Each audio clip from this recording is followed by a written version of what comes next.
अस्सलाम वालेकुम वरहमतुल्लाहि वबरकातुहू। यौम आज़ादी के 75 साल के मौके के ऊपर मैं तमाम लोगों को तहे दिल से मुबारकबाद पेश करता हूँ।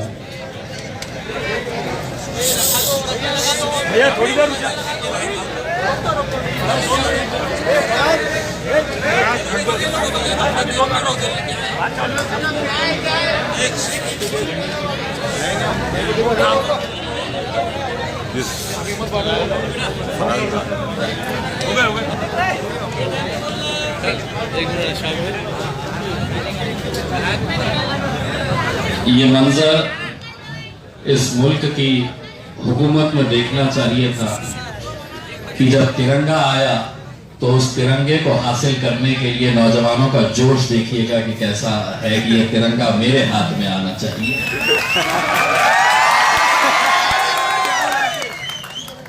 पार्लियामेंट के अंदर मोदी साहब ने ये ऐलान किया कि 13 से 15 तारीख तक हर घर पर तिरंगा लगना चाहिए, तो हमने उन्हें देखकर कहा ओफ तुम भी। चलिए इन 75 सालों के अंदर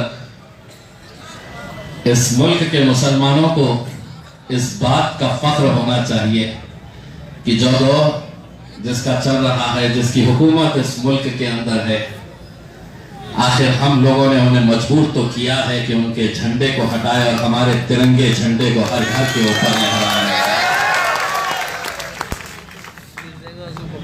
और जब वो 3 दिन की बात कर रहे थे तो हम ये कह रहे थे कि हम तो पिछले 75 सालों से इसे बड़े फख्र के साथ अपने घरों पर, अपने दफ्तरों पर हम लहराते आए हैं। उन्होंने कहा कि अपने पार्टी के लोगों को कहा कि अपने अपने शहरों में जाओ और तिरंगा रैली निकालो। मैंने कहा ओफो, ये भी हमसे ही सीख रहे हैं। हम तो पिछले 7 साल से अल्हम्दुलिल्लाह अपनी गाड़ियों के ऊपर तिरंगा लहराते हुए शहर की गलियों गलियों तक हम जाते हैं, ये पैगाम देने के लिए ये मुल्क से हम कितनी मोहब्बत करते हैं। और मुल्क से मोहब्बत करना ये हमारे मजहब ने हमें सिखाया है, और उस मजहब पर चलते हुए मुल्क से मोहब्बत, मुल्क से वफादारी कैसी करनी चाहिए, जब ये इस्लाम धर्म ने हमको सिखाया है, इस्लाम मजहब ने हमको सिखाया है, तो हम पिछले 75 सालों से वो काम करते आ रहे हैं और इंशाअल्लाह आगे भी करते रहेंगे। आज यकीनन ये मुल्क एक ऐसे दौर से गुजर रहा है कि जहां पर बार बार हमको वफादारी का सबूत देना पड़ता है। अभी कुछ देर पहले एक मीडिया वाले ने मुझसे कहा कि आपके दफ्तर के ऊपर 12 झंडे आपने लगाए हैं। मैंने कहा अगर एक भी नहीं लगाता तो मेरा क्या उखाड़ लेता तो। क्योंकि ये झंडे हमने अपने घरों के ऊपर नहीं, अपने दफ्तरों पर नहीं, अपने दिल में इस तिरंगे को हमने बसाया है। हमारी वफादारी वो लोग आज मांग रहे हैं जिन्होंने 52 साल इस तिरंगे को हाथ नहीं लगाया था। 52 सालों के बाद अपने आरएसएस के हेडक्वार्टर के ऊपर मुल्क की आजादी कब हुई थी, लेकिन उन 52 सालों के बाद उन्होंने तिरंगा अपने दफ्तर के ऊपर लहराया। और आज वो हमारे पास गिनती करते घूम रहे हैं कि किसने लगाया, किसने नहीं लगाया। जिसने लगाया हम उसको सलाम, और जिसने नहीं लगाया उसे भी हम सलाम करते हैं, क्योंकि यकीन मानिए अगर उसने अपने घर के ऊपर तिरंगा नहीं लगाया है तो उसका दिल और उसका सीना चीर के देखो तो तुम्हें तिरंगा नजर आएगा। हमें ये नकली 2 दिन 3 दिन के लिए नहीं कि 3 दिन के लिए लगाओ तो तुम देशभक्त हो गए। ये देशभक्ति का सबूत, सर्टिफिकेट हमें किसी से लेने की जरूरत नहीं है। दोस्तों, आज पिछले 7 सालों से हम जो तिरंगे की रैली निकालते हैं औरंगाबाद में, आज भी हम निकालने जा रहे हैं। मैं तमाम नौजवानों से यह अपील करना चाहूंगा कि जिनके गाड़ियों के ऊपर तिरंगा लगा है उस तिरंगे का एहतराम करिए। कहीं गलती से अगर झंडा गाड़ी के ऊपर से गिर गया तो गाड़ी रोकिए, क्योंकि हमारे तिरंगे की बेहुरमती नहीं होनी चाहिए। आज हमारे ऊपर यह नजर रखी जाती है कि किसने लगाया किसने नहीं लगाया।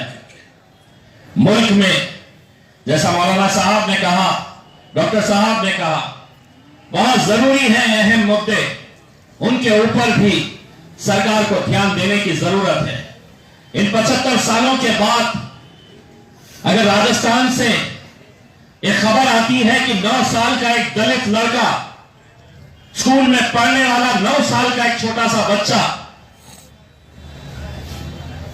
एक ऊंची जात के टीचर का पानी का हंडा स्कूल में रखा हुआ है, वो बच्चा अपनी प्यास बुझाने के लिए उस ऊंची जात के टीचर का जो पानी का हंडा था उसमें से जाकर वो पानी पी लेता है, अपनी प्यास बुझाता है, तो वो ऊंची जात का टीचर इतना आग बबूला हो जाता है, उसे इस तरह से बुरी तरह से पीटता है कि वो 9 साल के बच्चे की जान चले जाती है, वो मर जाता है।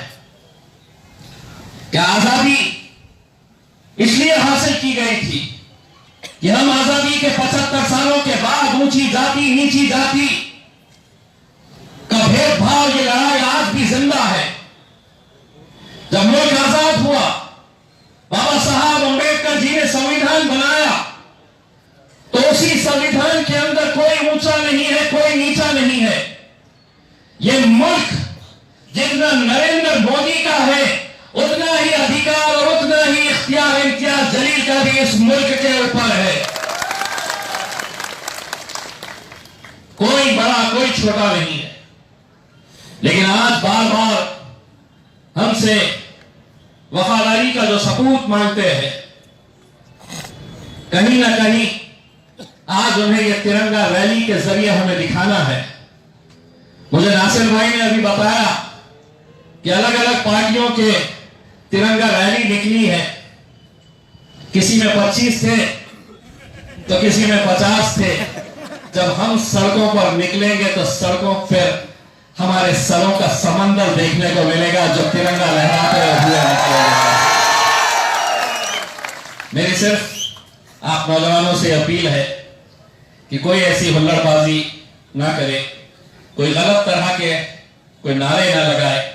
आज यौम आजादी का 75वां साल हम मना रहे हैं और उसे पूरी शान के साथ, पूरे जोश के साथ, पूरे जज्बे के साथ आप हमारे साथ चलिएगा।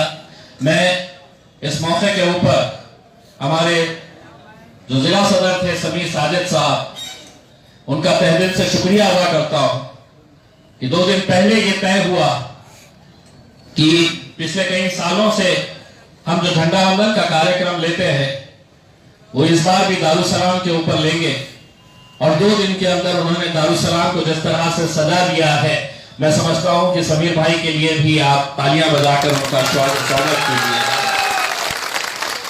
शालिक नक्शबंदी साहब, हमारे पार्टी के दूसरे जितने भी ओहदेदार हैं, अभी फिलहाल औरंगाबाद शहर के अंदर कोई बॉडी नहीं है। मैं तमाम आप लोगों को कहूंगा कि जो लोग काम कर रहे हैं, इंशाअल्लाह 2 दिनों के अंदर हम वो बॉडी का ऐलान भी करेंगे औरंगाबाद के अंदर। हम अभी एक पार्टी की तरफ से एक हमारी इंडस्ट्री की एक कामगार यूनिट भी हम शुरू करने जा रहे हैं, ताकि जितने इंडस्ट्रीज है यहाँ पर उनको हमारे नुमाइंदे जाएंगे और ये बताएंगे कि अब इस इंडस्ट्री के ऊपर ये नौजवानों को भी नौकरी मिलनी चाहिए। वो बॉडी भी बनाने जा रहे हैं। मैं 2 दिनों में इंशाअल्लाह प्रेस कॉन्फ्रेंस लेके हम ये तमाम नई बॉडी का ऐलान करेंगे। और आप जिसे चाहते हैं, आपने मुझे चाहा तो मैं दिल्ली गया।